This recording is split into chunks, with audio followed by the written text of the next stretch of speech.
한 농부가 가장 기름진 동산에 포도원을 일구어서 극상품 포도나무를 심었는데 들포도가 열리니까 그 농부가 울타리 걷어버리고 폐허의 땅으로 버렸습니다. 여호와의 포도원도 그럴 거라고 경고한 메시지가 이사야서 5장입니다. 하나님의 형상대로 지어졌고 하나님의 생기를 받아 생명이 된 사람이라면 하나님의 성품대로 정의로운 나라, 공의로운 나라를 만들어 민생이 자유롭고 평온해야 할 텐데 앞에서는 공정하다고 외치면서 뒤에서는 사리사욕을 채우기 위해서 불법과 부정을 저지르고 저항이 있으니까 폭력을 휘두르고 누명을 씌워서 누군가 희생시킵니다. 또 그런 정부를 잘했다고 백성들은 지지합니다. 이런 나라는 하나님이 울타리를 거두어 짐승들이 짓밟게 하시겠다고 선지자 이사야를 통해서 경고했습니다. 첫 번째 나라 누구예요? 유다.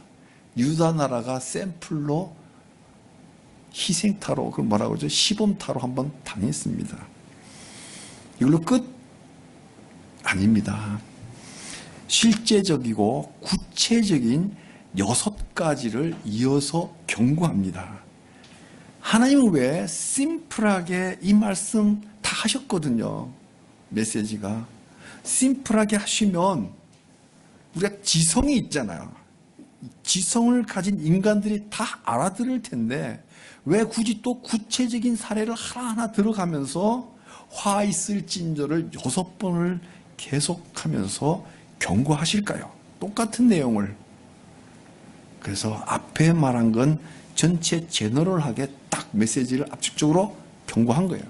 근데 그걸로 끝내지 않고 충분할 것 같은데도 이제는 좀 더 스페셜한, 특별한, 그리고 프랙티컬한 실제적인 사례를 하나하나 들면서 화 있을 징조, 화 있을 징조 6번이나 경고합니다.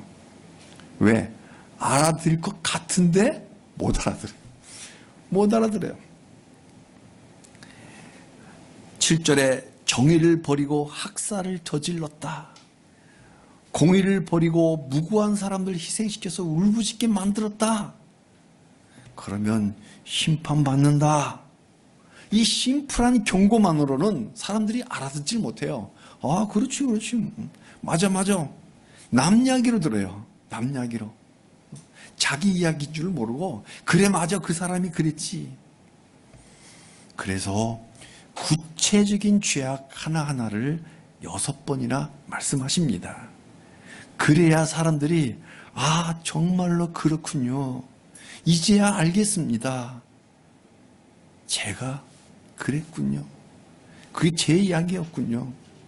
내로남불이라고 남을 비난했지만 내로남불은 저 사람만이 아니라 정말 나도 그랬군요.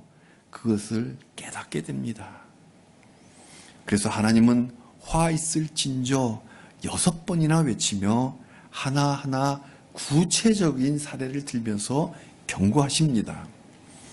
오늘은 그 첫 시간으로 공의롭지 못하고 정의롭지 못한 죄, 그 첫 번째가 물질주의라고 경고합니다.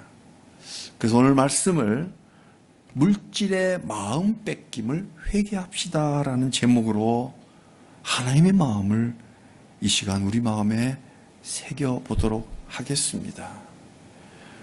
물질주의, 세속주의, 남 얘기가 아니라 바로 내 속에 있는 죄성을 발견하고 도려내는 수술의 시간, 하나님의 수술대에 올라서 정결해지는 시간이 되시기를 축복합니다. 먼저 이 물질의 마음 뺏긴 이 물질주의에 대한 영상 판타지아이지만 어드벤처가 가득 찬 영화 호빗의 뜻밖의 여정 그 시작 장면을 짧게 한번 보고 이야기를 이어가겠습니다.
탐욕은 오래된 동맹도 깨트리고 우정도 사라지게 하고 대체 뭘 위해서 그런지 즐거움은 사라지고 근심과 걱정이 자리 잡았지. 탐욕에 사로잡힌 그의 마음은 병들기 시작했다. 마음이 병들면 불행한 일이 생기는 법. 이 영화의 나레이션은 곧 오늘 본문 이사야의 첫 번째 경고와 동일합니다. 물질을 목적으로 하는 그 물질주의는 하나님의 화를 자초하는 죄입니다. 정말 그런지 성경에서 돌아와 본문을 보겠습니다. 8절에서 10절을 다시 한번 함께 읽어보겠습니다. 가옥에 가옥을 이으며 전토에 전토를 더하며 빈틈이 없도록 하고 이 땅 가운데에서 홀로 거주하려 하는 자들은 화 있을진저 만군이 여호와께서 내 귀에 말씀하시되 정령이 허다한 가옥이 황폐하리니 크고 아름다울지라도 거주할 자가 없을 것이며 열흘가리 포도원에 겨우 포도주 한 바트가 나겠고 한 호멜의 종자를 뿌려도 간신히 한 에바가 나리라 하시도다. 지금 하나님은 무엇을 책망하고 계실까요? 가옥에 가옥을 이으며 전토에 전토를 더하여 빈틈이 없도록 하고 홀로 거주하겠다고? 바로 세속적인 물질의 마음을 뺏긴 겁니다. 물질 자체가 문제가 아니라 물질의 마음을 뺏기는 게 문제예요. 물질의 마음을 뺏기면 영화의 나레이션처럼 마음이 병들기 시작하고 그 난장의 나라의 왕이 황금을 너무 갖고 싶어갖고 그 많은 황금 가득 있으면서도 더 갖고 싶어서 마음이 병들었거든요. 그때 요정의 나라가 탁 와가지고 하는데 막 거기서 분쟁이 생기는 거예요. 동맹이 깨지고 혈맹이 깨지고 분열이 생기고 전쟁이 터지고 비극이 생기는 거예요. 그렇게 불행한 일들이 생깁니다. 이건 영화만의 이야기 아니에요. 불행한 일이 생기는 법. 이 법은 영화 호빗에 처음 나온 그 법이 아니라 벌써부터 모세부터 수많은 이 선지자들을 통해서 경고하신 하나님의 법입니다. 오늘 본문 이사야도 동일합니다. 물질을 최고의 가치로 물질을 인생의 목적으로 삼는 마음이 그 인생을 타락시킵니다. 창세기에 이스라엘은 유목 생활을 했지만 가나안에 정착한 후로는 농경 생활을 했습니다. 그러니까 이스라엘은 항상 유목 생활이 아니에요. 정착한 이후로는 농경 생활을 했어요. 그러니까 이들에게 부의 상징은 뭘까요? 농경 시절에 집과 밭과 가축들, 소나 양들이 부의 상징이었어요. 그로부터 이사야 시대로부터 2800년이 지난 지금 우리 현재는 정보화 사회잖아요. 농경 사회가 아니잖아요. 농경은 대규모로 기계화로 하고 있고 대부분 정보화 사회이기 때문에 농장은 우리의 밭의 부의 상징이 아니에요. 그죠? 너 밭 몇 인이냐 이런 일 자기 안 하잖아요. 흔히. 기업적으로 합니다. 농장은. 그래서 그런데 집은 여전히 부의 상징이에요. 그죠? 어디 사니? 로케이션. 내가 지난주 이야기했잖아요. 부동산은 로케이션이다. 위치다. 네 집 어디 사니? 몇 평이니? 옛날엔 엘리베이터 있어? 뭐 지금은 다 있잖아요. 차는 뭐지? 지금 차는 다 있잖아요. 마이카 시대. 차는 다 있잖아요. 근데 차가 뭐지? 통장에 얼마나 있어? 이게 현대의 물질의 부의 상징입니다. 그러니까 오늘 본문은 2800년 전 캐캐 묵은 고전이 아니라 지금 바로 우리에게도 심각한 질문으로 다가오는 하나님의 말씀입니다. 하나님은 왜 물질의 마음 뺏긴 자에게 화 있을진저라고 경고하실까요? 물질의 마음을 뺏기면 이 하나님의 형상을 닮은 이 고귀한 인생을 망치기 때문입니다. 어떻게 망칠까요? 첫째로 물질의 마음을 뺏기면 인생이 초라해집니다. 인생 멋지게 살고 싶으세요? 아니면 초라하게 살고 싶으세요? 이건 말도 안 되는 질문이잖아요. 아니, 누가 초라하게 살고 싶은 사람이 누가 있겠어요? 멋지게 살고 싶죠. 이 말도 안 되는 질문이 사실은 중요한 질문입니다. 왜? 물질을 쫓아가면서 결국 초라한 인생이 될 걸 알면서도 끝까지 쫓아갑니다. 그러니까 실제는 모르는 거예요. 모르니까 질문할 만한 질문인 거예요. 말도 안 되는 질문이 현실 세계엔 정말 중요한 질문입니다. 예수님에게 어떤 사람이 청혼을 했습니다. 내 형을 명해서 유산을 나와 나누게 하여 주옵소서. 아마도 형이 유산을 다 가지고 동생한테 안 줬나 봐요. 그 예수님한테 찾아가서 말하는 거예요. 그때 예수님이 뭐라고 대답합니까? 이 사람아, 누가 나를 너희의 재판장이나 물건 나누는 자로 삼았냐? 그러면서 중요한 말씀을 하십니다. 삼가 모든 탐심을 물리치라. 사람의 생명이 소유에 넉넉한 데 있지 아니하리라. 한 번 더, 사람의 생명이 그 소유에 넉넉한 데 있지 아니하리라 하셨습니다.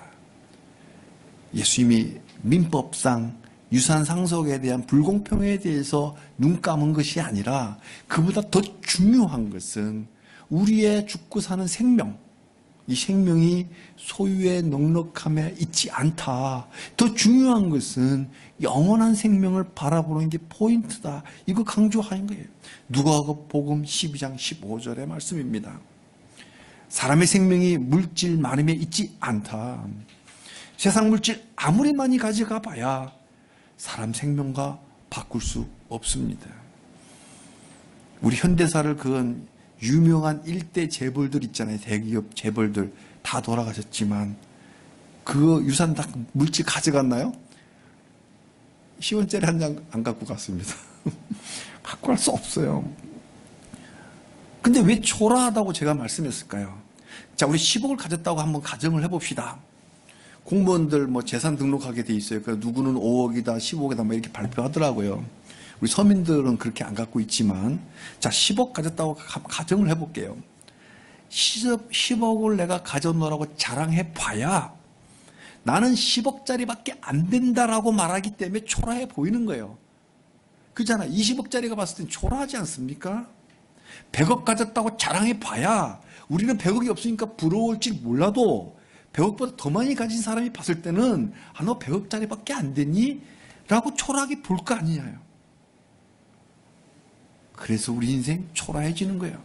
왜? 우리는 천하보다 귀한 존재이기 때문에 100억짜리 너무나 초라한 인생, 우린 그런 초라한 인생이 아니에요. 크리스찬은 천국에서 주님과 함께 영원히 빛날 영원한 인생입니다. 우주보다 더 큰 가치를 가지고 있는, 값을 갖고 있는 우리들이 어찌 10억, 100억에 초라하게 살아갈 수 있겠습니까? 우리는 10억짜리 인생 아니고 100억짜리 인생이 아니라 하나님짜리, 굳이 화폐 가치로 짜리로 표현한다면 예수님짜리 인생인 거예요. 어떤 유명한 목사님이 그렇게 이야기했어요. 우리는 예수님짜리다. 그렇게 설교한 적이 있어요. 그러니까 비교가 되지 않는 거예요. 돈 자랑하는 사람은 돈밖에 없고 영원한 생명이 없으니 얼마나 초라한 사람일까요? 두 번째로, 물질의 마음을 뺏기면 그 물질의 노예가 됩니다. 하나님 우리에게 자유를 주셨는데 물질의 노예가 되어 자유롭지 못합니다. 자유를 뺏기는 순간 노예예요. 무슨 자유가 됐든. 그러니까 물질에 대한 자유를 빼앗기면 물질의 노예가 되는 거예요. 신분의 자유를 빼앗기면 신분의 노예가 되는 거야. 정치적 노예가 되는 거예요. 근데 물질의 마음 뺏기니까 물질의 노예가 되는 거예요. 저는 우리가 물질로부터 자유롭길 바랍니다. 돈 없으면 버스 타면 되잖아요.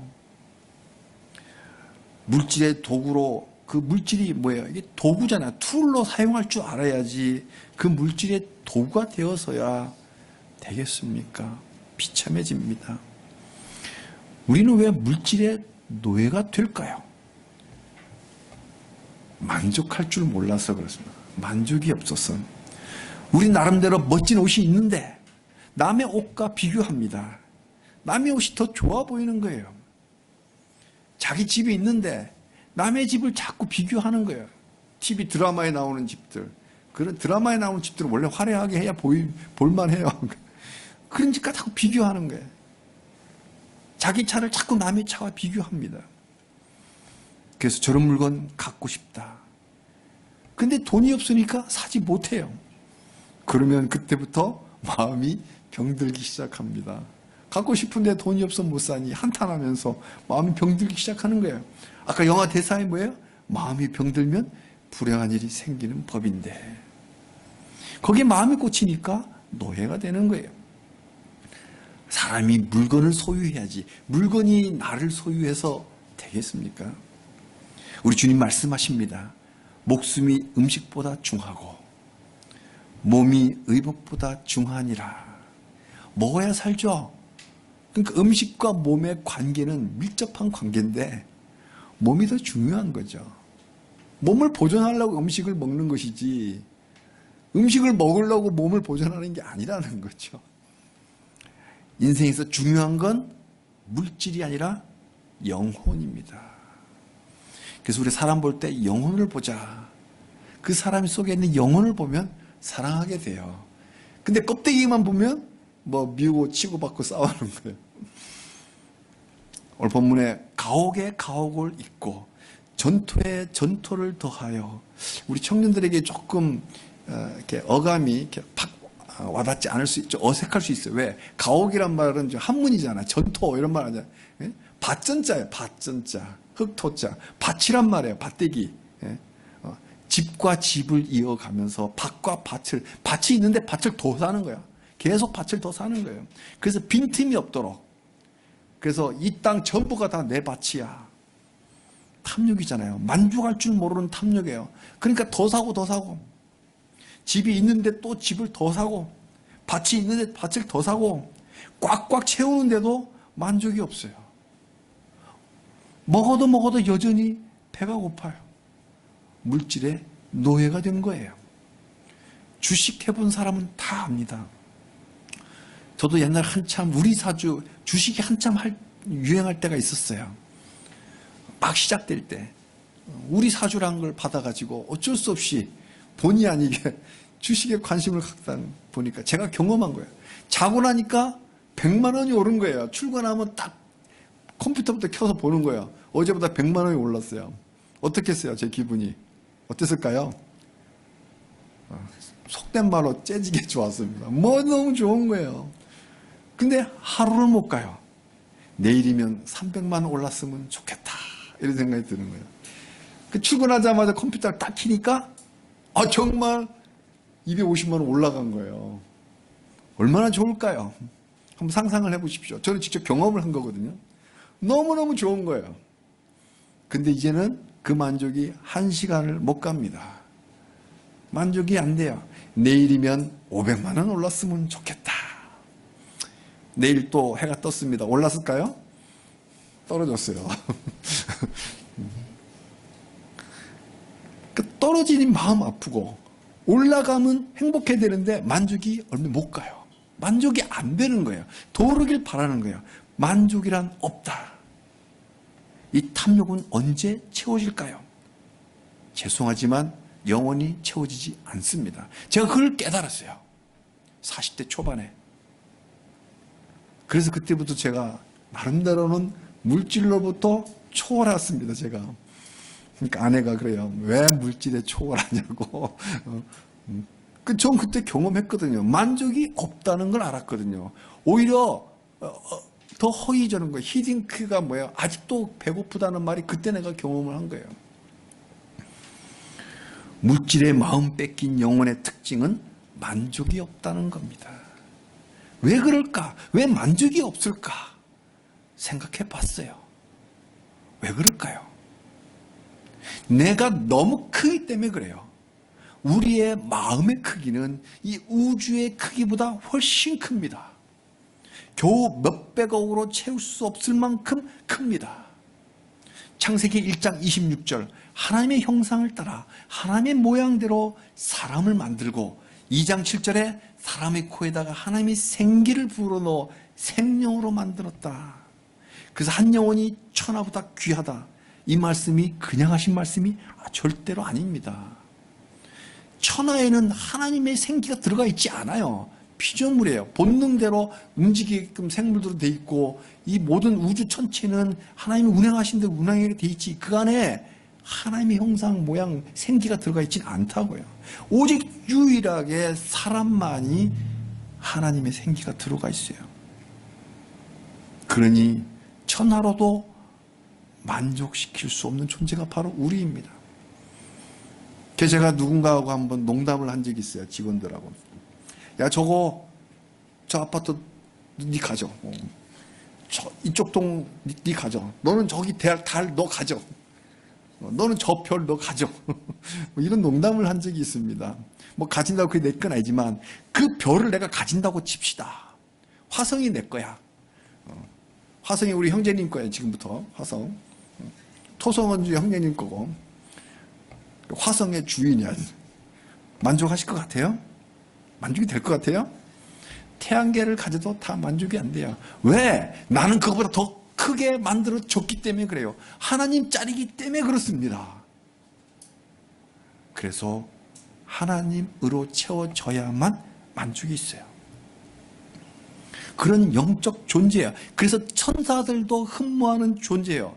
천사가 우리를 흠모한다고요. 부러워한다고. 천사 보고 내 아들이라 안 해요. 천사는 귀한 존재지만 우리보다 뛰어난 존재지만 하나님 아들이라고 하지 않아요. 오직 우리만 내 아들이라고 합니다. 천사들도 부러워할 정도의 귀한 존재가 바로 우리예요. 그러니 사랑하는 우리 모퉁이돌교회 성도님들은 물질의 마음 뺏겨서 스스로 노예가 되지 않기를 축복합니다.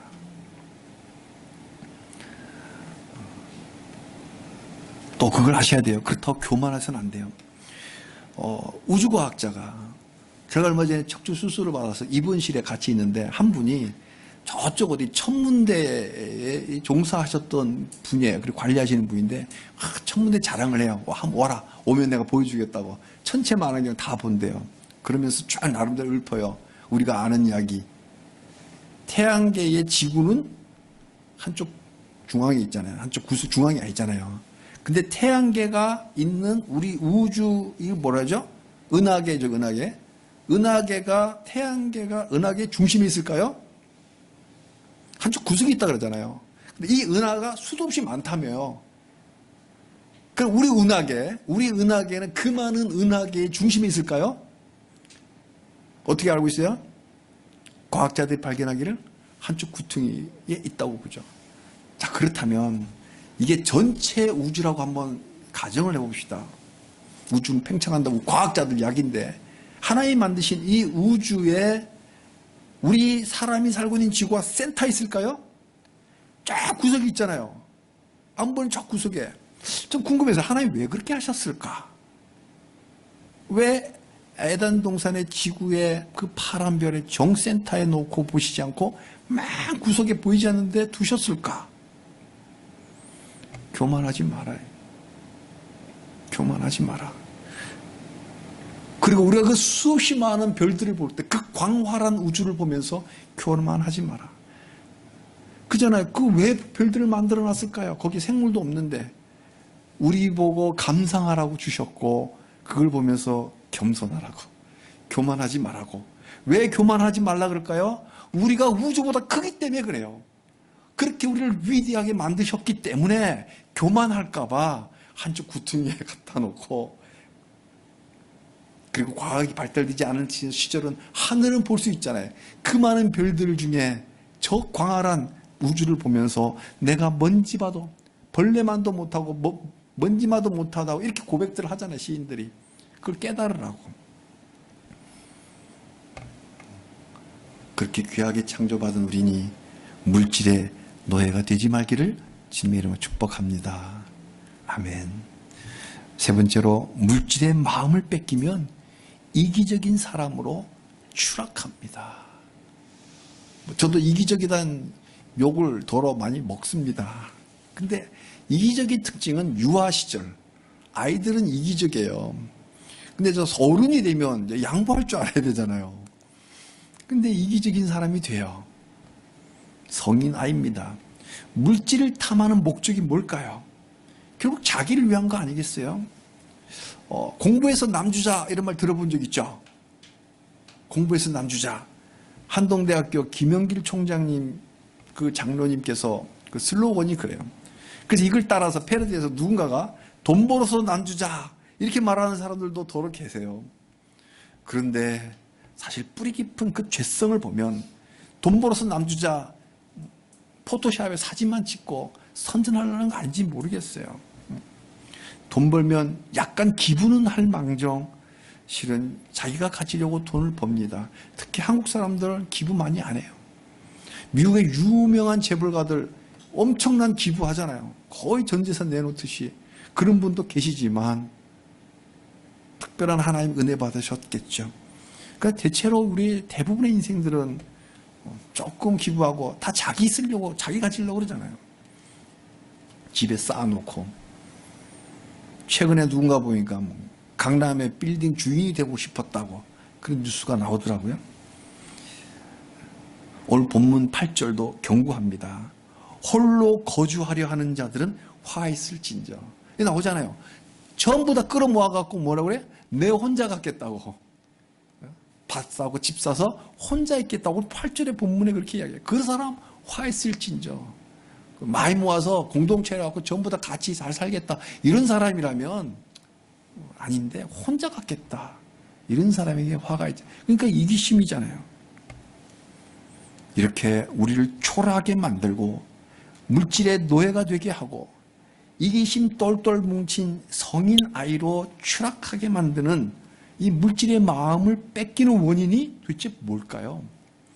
왜 영적 존재인 우리가 이렇게 초라해지게 추해졌을까?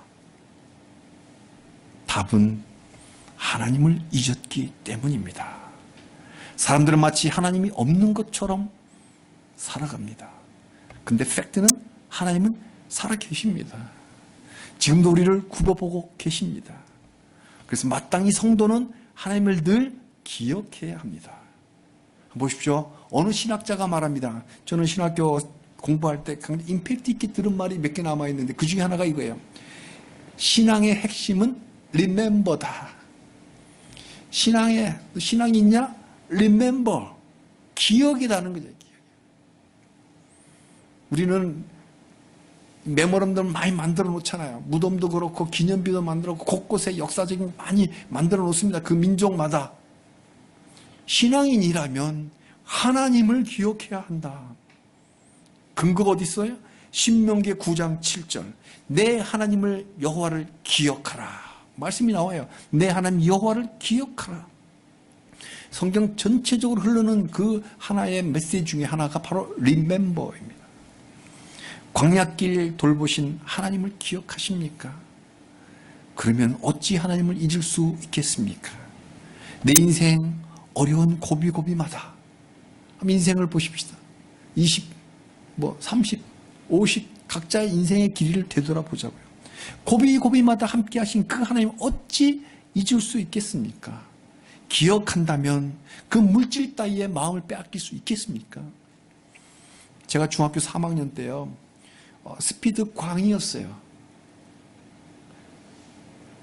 저 이렇게 부잣집 아니었어요. 그러니까 뭐 있겠어요? 오토바이 이런 거 승용차 그런 시절이 아니었어요. 그때 마이카 시대도 아니고. 그럼 뭐 하겠어요? 바이시클, 자전거. 졸라서 자전거 한 대 사가지고 자전거를 달리는 거. 버스하고 시합을 했어요. 수영만에서 해운대역까지 시합을 합니다. 시합을 하면 거의 비슷해요. 왜 그러냐? 막 달릴 때는 버스가 앞질러 가는데 버스는 정류소마다 쓰잖아요. 그 틈에 이어서 제가 추월을 합니다. 그리고 페달이 밟으면 무부하 상태로 달려. 그게 스피드 광이었어요. 그런데요, 해운대역 사거리에서 삼거리입니다. 사고가 하나 생겼어요. 갑자기 버스가 불법 좌회전을 하는 거예요. 그러니까 내가 달리는 곳과 버스가 좌회전을 하니까 정면 충돌을 하기 직전이었습니다. 본능적으로 저는 브레이크를 밟았고, 왼쪽이 자전거가 뒷브레이크거든요. 앞브레이크를 밟으면 자전거가 붕 떠버립니다. 뒷브레이크를 밟으면 앞을 축으로 뒤가 쭉 이렇게 우회전을 합니다. 그래서 브레이크를 팍 밟았는데 우회전을 하면서 이게 이 자전거가 샥 슬라이딩을 하면서 싹 영화 장면 비슷한 거의 똑같아요. 슬라이딩을 하면서 미끄러지 가는데 버스 앞범바 바로 밑에서 섰습니다. 우와, 살았습니다. 근데요, 그래서 들고 나는데 막 길에 있는 사람들이 보고 박수를 쳤어요. 제가 직접 경험한 거예요. 제가 말씀드리고 한 순간은 그 버스 바로 밑에 들어가기 직전에 버스를 봤어요. 그 순간에 버스를 보는데 울산바위 같아요. 중학교 2학년 때 수학여행 울산바위를 갔거든, 설악산. 그러니까 울산바위 기억이 나는 거야. 중3 때 그런 거야. 그 울산바위의 그 웅대함이, 버스가 이렇게 생겼잖아요. 앞에 본네트가 없잖아요. 딱 그냥 직각이에요. 그 버스의 그 웅대한 그 직각, 그 울산바위처럼 벽을 보면서 그 순간에 놀라운 경험을 제가 했습니다. 그 보는 순간에 파노라마가 싹 지나갑니다. 중학교 3학년 청소년의 그 짧은 인생 처음부터 끝까지 한순간적으로 샥 지나갔어요. 영화처럼 나의 시절, 모든 시절 순간순간들이 순간적으로 다 보였습니다. 초능력처럼 그 커트들이 다 봤어요. 와, 이게 내 인생 영화이구나. 하나님 앞에 가면 그 영화가 펼쳐질 거예요. 내 삶의 결산을 하게 되는 거예요. 그때 지켜주신 그 하나님, 내가 어찌 잊겠습니까? 내가 어떻게 기억하지 않겠어요? Remember, 기억한다면 하나님 잊어버리지 않을 것이고, 하나님 잊어버리지 않는다면 물질 따위에 내 마음 뺏기지 않을 거예요. 마음을 뺏기면 그 물질이 우상이 되잖아요. 하나님이 된단 말, 나의 하나님이 된다고. 진짜 하나님 계신데 하나님 잊어버렸기 때문에 엉뚱한 것을 갖고 하나님처럼 섬기니 물질이라는 만몬의 신을, 우상을 섬기는 게 되는 겁니다. 우리 옆 사람 한번 축복했으면 좋겠습니다. 하나님을 잊지 맙시다. 하나님 늘 기억합시다. 조금 인생에 남게 영어로 해봅시다. Remember. 가들은 생략. 하나님을 remember 합시다. 하나님 잊으면 그 순간 그 자리가 뻥 뚫립니다. 빈자리가 생겨요. 빈자리엔 무언가 채워지게 돼 있어요. 뭐가 채워질까요? 바로 자기 자신이 들어갑니다. 하나님 자리에 자기가 들어가요. 그래서 그때부터 내 인생은 나의 것이라는 노래를 부르기 시작하는 겁니다. 그러니까 내가 내 주인이니 내 몸만 위하는 물질의 마음을 뺏기기 시작합니다. 그러나 아무리 돈을 많이 벌어도 평생 채워지지 않는 갈증으로 살아가는 비참한 인생이 되어버립니다. 비참이 곧 하나님의 심판입니다.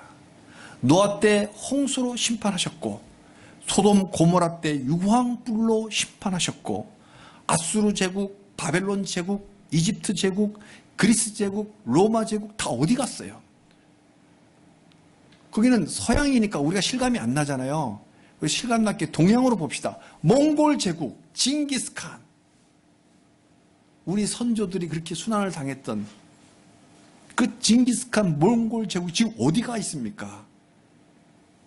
다큐멘터리 보세요. 지금 몽골에 가서 우리 선교단도 많이 가죠. 지하 자원이 많아갖고 다국적 기업이 와고 다 갈취해갖고 그 주민들은 정말 비참한 삶을 지금 살아가고 있어요. 아직도 그 텐트 쳐놓고.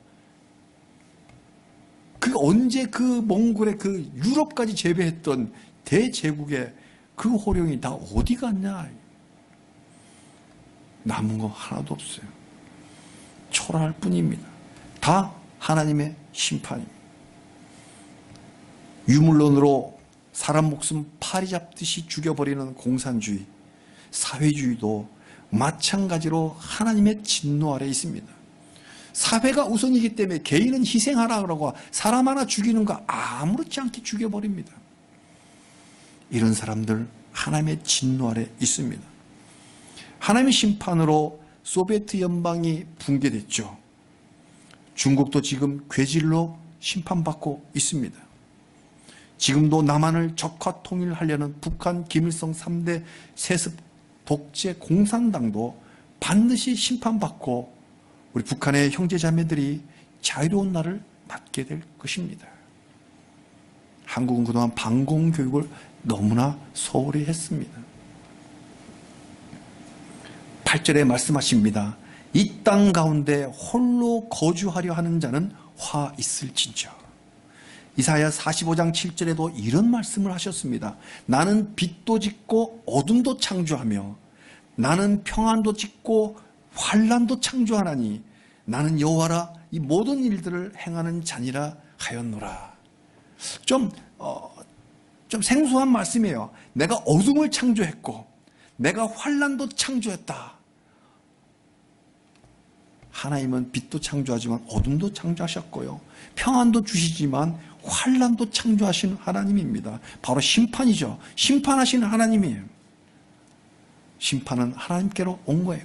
칼로 흥한 자 칼로 망하고 물질로 흥하는 자 물질로 망하고 사기로 흥한 자 사기로 망합니다. 내 하나님의 말씀에 악인에게는 평강이 없다 하셨느니라. 악인에게는 평강이 없어요. 물질의 마음 뺏긴 사람은 평강이 없습니다. 하나님 부르시면 그 물질 한 톨도 가지고 가지 못합니다. 그 욥이 고백했잖아요. 내가 모태에서 알몸으로 나왔사온즉 또한 알몸으로 그리로 돌아갈지라. 예수님도 말씀하십니다. 사람이 만일 천하를 얻고도 자기 목숨을 잃으면 무엇이 유익하리요? 아무 소용없습니다. 죽을 때 하나도 가져가지 못하고 영원토록 지옥불에 떨어집니다. 사랑하는 성도님들, 우리는 물질로 채우기에는 너무나 큰 존재입니다. 세속의 그 어떤 것으로도 우리 마음을 채울 수 없습니다. 오직 하나님으로만 채워질 수 있습니다. 그러니 짧은 인생, 귀한 시간, 물질에 마음 뺏겨 한 번뿐인 인생 허비하지 말고 하나님 섬기는 데 시간을 사용하시기 바랍니다. 무엇을 먹을까? 무엇을 마실까? 무엇을 입을까? 거기에 마음 뺏기지 말고 먼저 그의 나라와 그의 의를 구하라. 그리하면 그 모든 것을 너희에게 더하리라. 이 모든 게 뭐예요? 물질, 필요한 물질 주신다. 걱정하지 마라. Don't worry. 하나님이 먹이시고 입히십니다. 하나님의 독생자 예수님까지 십자가 내주셨는데 뭘 더 아끼리요? 다 주십니다. 출애굽기에 그 거친 40년 광야길에 신발 한 켤레 가지고 헤어지지 않았다고 그러잖아요. 저는 1년이면 신발이 헤어지는데 바로 지금 나의 하나님께서 그렇게 돌보셨잖아요. 우리 모퉁이돌교회 성도님들은 예외 없이 전원, 한 사람도 예외 없이 전원 다 이 세상 물질에 마음 뺏기지 말고 하나님 은혜 안에서 행복이 있음을 알고 하나님 나라와 하나님의 정의를 구하는 주의 백성들로 살아가시기를 주님의 이름으로 축복합니다. 아멘.